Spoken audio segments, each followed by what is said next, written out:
Welcome back to MVM, and today we're really excited to bring you this video because we're going to be unboxing what I would consider to be a huge new game. It's literally a huge new game, both in name and in stature. This is Descent: Legends of the Dark. It's not actually Descent 3rd Edition. It is a different style of game than what you've seen in Descent 1 and 2.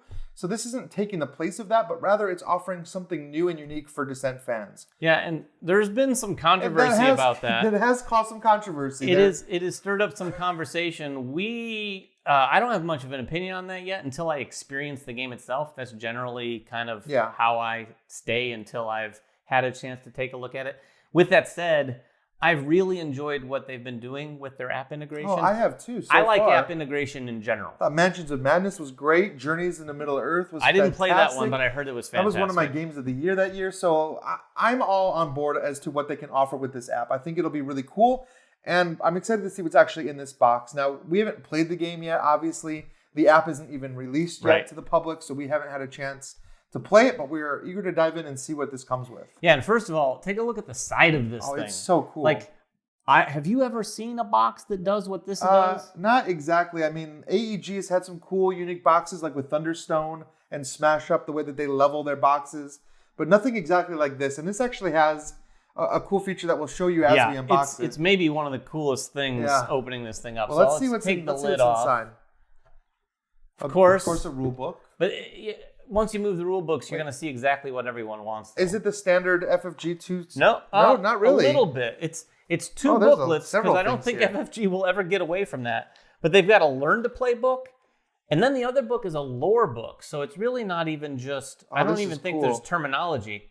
Yeah, look at the. Oh, there's a map on the back. This is pretty. That's pretty awesome.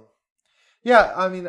And this is the world of Tyranoth, right? That's correct. Yeah, there have been several games that have taken place in this world. But the benefit of having an app is that you can have a smaller rule book. You don't need a huge rule book because the app will kind of guide you through some of those trickier situations. Yeah, look at tons of minis. Some of these things out here. Of course, this is one significant mini. We're not going to build these. Now, this one's multiple pieces. It is multiple pieces. See that. Now, Brian, you're going to have to tell me because I don't have as much experience with minis, but there's two trays there. There's two trays. I cracked one of these open the other day, and they feel... Oh, these are cool. I felt a little bit more timid about pulling these things out of see. Because they're very lightweight. They're using a very lightweight plastic.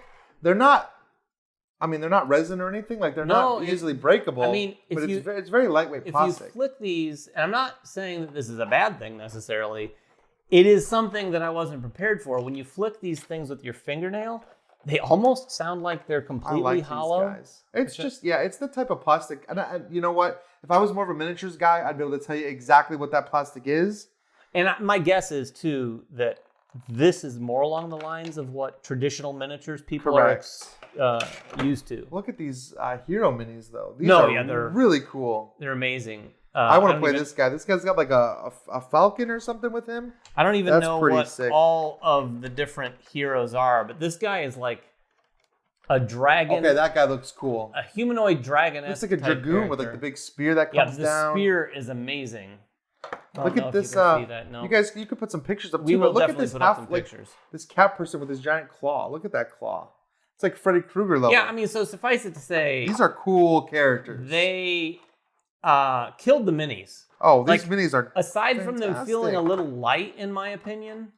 And again, I probably don't know what I'm talking about. The detail on these things is amazing. What do you like? You might not know what you're talking about. No, I don't know what I'm talking about when it comes to miniatures. But they're very sturdy. My only exposure to miniatures are things like from the Come On games and also like the Awakened Realms. And I'll say this. The Awakened Realms miniatures are hefty. Well, yes, they are. These are less so. We've got punchboard in here. Let's see if we can get that punchboard. You got it? A lot of punchboard. Oh my gosh. Okay, so this punchboard, it's a lot, but this makes the 3D terrain. So you're gonna have to assemble the terrain yourself, but it's not hard. And once it's assembled, you'll be able to actually keep it together. And obviously, we're seeing a lot better storage here than we might be used to for FFG. Now, I will say we are seeing interesting storage, but what I didn't realize. So if you take all these, the cards, there's some character cards. Oh, here's the character sheets. Yeah, what are the characters' names or their actual name? Well, we have an Avenger. That looks cool. So list them off. That guy that you saw, the Varix, was a dragon hybrid outcast. Is his class. What's next? Chance is that rogue with the big claw. A rogue named Chance. Everybody. Cirrus, the human prodigy. This is the fire mage. This guy his mini looks pretty cool. How many different hero classes characters are there? 6 or there looks to be quite 6, a few. It looks like that's a fire, like a phoenix. He's got, not a bird. Oh, Keely is the dwarf artificer, so that's cool.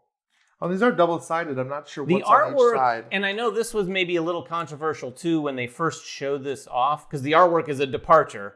It's definitely different, but it's comic booky. For me, I dig this better. I'm a big fan of more comic book, cartoony style artwork than I am the more realistic side of things. The last one we have here is the Elf Huntsman, by the way. Galadin. And we got some more tiles here. What you'll see in here is what looks like the normal bottom of an FFG box. Some silly little valley here. I don't think there's anything. No, there's nothing underneath there. Oh, some sleeves. There was something lurking. That's nice of them. Oh, a little promotion for their sleeves. How about that? But this is the cool thing. So this is a box that just sits about an inch down inside this base. As you can see, it comes out, and then there's this whole empty space here. Now, here's the cool thing. We don't have all the cardboard pieces built. Right. All of these punch boards are going to be stairs and levels and all the different kinds of terrain, doors and tables. And a lot of that, if not all of it, from what I understand, when built, will sit down in this sunken space. So unlike any FFG game I've ever played, in fact, I have Descent 2nd Edition, and it's problematic to say the least to store that thing. System. Right. And you're not building anything, but even just the tiles in that box you really have to chuck their little insert and just dump everything in the box. Well, if you didn't want to use it for that, if you wanted to keep your terrain elsewhere, when expansions come out, you could easily use this box to store the expansions too. Yeah, and then pull that insert out. And then this thing here, which is sort of a sunken box inside that box, can be flipped over and used as part of the terrain that you're building. This is like a big part of probably a castle or something. Yeah, castle, or you can flip it over and use it as like a pit. I mean, there's definitely terrain options here because you're going to be, like we said, building your terrain. So you'll have the stairs and the walls and the doors and all of that stuff comes in here. I mean, for one, honestly, I'm very excited seeing all of this. And it feels like a toy. And that's what I like to feel with these kind of games. I want to go play with these toys. I want the app to give me a very thematic, cool narrative experience. It's the kind of thing that you can't get from a one versus many game. And I know a lot of people love the one versus many style of the previous Descents, and I still enjoy that, but it is not my preferred way to play. I'm not a fan. I appreciate what those do, but I absolutely 100% would prefer some sort of app or the game itself performing that role so that everyone at the table can cooperate against it. I mean, I was a little hesitant for Mansions of Madness 2nd Edition after being such a fan of the first edition, but the first edition required so much setup, so much learning. One player had to completely learn the scenario before you could even start playing it.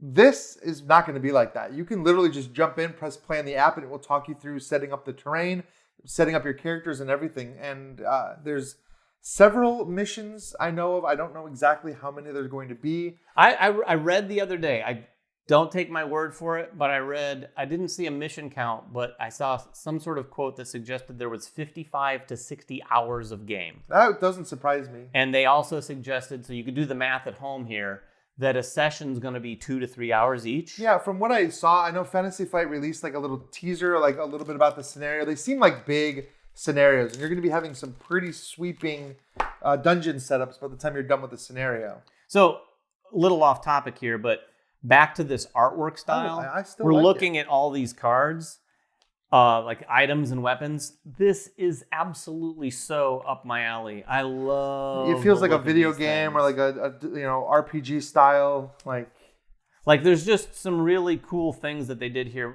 with not only the artwork but the graphic design. This is very appealing to me, and it definitely does feel like Descent from way back in the day, but also influenced greatly by sort of the more PC gaming. Oh, for sure. Like the MMO kind of feel. Yeah, exactly. Yeah, this almost feels...